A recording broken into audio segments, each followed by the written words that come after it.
So what exactly causes the thinking? What is actually causing the thoughts that we're having?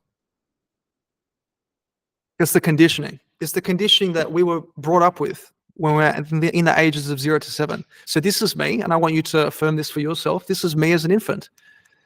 And, 1, 2, 3, 4, 5, 6, 7 years of age, we were exposed to certain ideas around us, at home, at school, on the news, through other friends who had been exposed to ideas from their parents, saying things like, "Don't be silly, you can't do that. You're not good enough. You could have done better. You only got a B. Why didn't you get an A plus? You're just not good enough." Money doesn't grow on trees, Money is so hard to come by. We can't buy you that toy. What do you think? We're made of money? Be seen but not heard.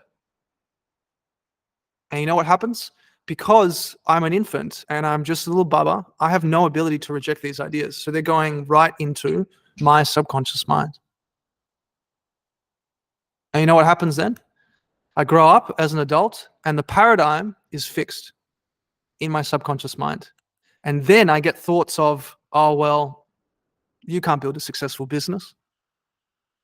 You're just not as good as Jenny, Tim, Fred, insert other name. Money is hard to make because I grew up with the idea that money is really hard to make. I saw people around me really struggling and sacrificing, so money must be hard to make. Don't stand out. You'll embarrass yourself. Don't put myself forward on social media or promote what I'm doing or stand out from the general populace because I'll embarrass myself. See, these are the very same ideas that were planted in us from the ages 0 to 7. And it's so sad and it's so heartbreaking because there's so many people walking around with ideas that they didn't even choose. They were pre-programmed in them by others who also had no idea because they were pre-programmed by their parents and by their parents. And so we're just handing down these really toxic and, unproductive ideas. And it's not because, those around us when we were growing up didn't care about us. They loved us and, and they wanted what's best for us and they didn't know any better. But right now, we have an opportunity to break the cycle. Right now, we have an opportunity to stop the generational trauma. Right now, we have an opportunity to create new, positive, uplifting ideas.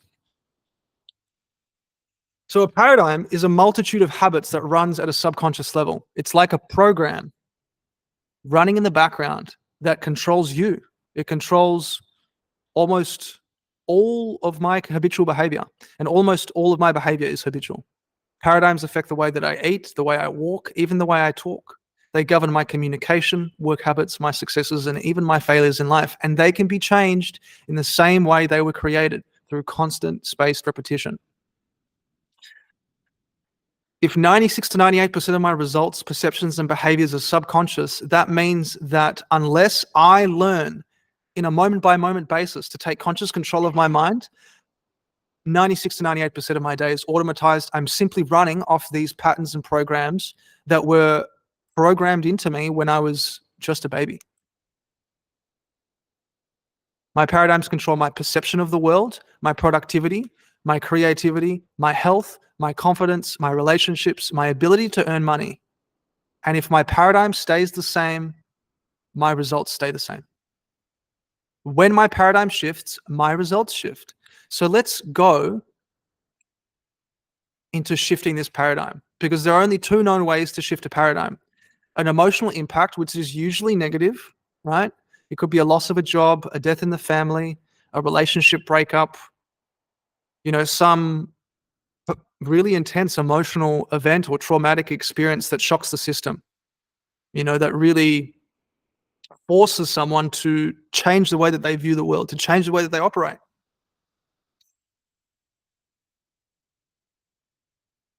And the other way is constant spaced repetition and coaching.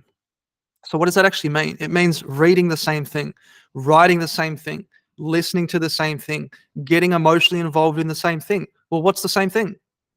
Ideas that are opposite to the paradigm. And coaching is important because it helps you get accountability and direction, to help you stay on track, to stop you from slipping back into old unproductive patterns of thinking associated with your old paradigm. Note, we're not giving it power. It's the old paradigm. It has no longer any control over me. I'm starting to create new patterns. And, that's what you're getting involved in now. And just know, I'm not always with you. So the coaching is great, but my mission for you throughout this coaching program is for you to become your own best coach, to develop your own self-discipline so that you can identify when you are thinking and living from your old paradigm and snap right out of it.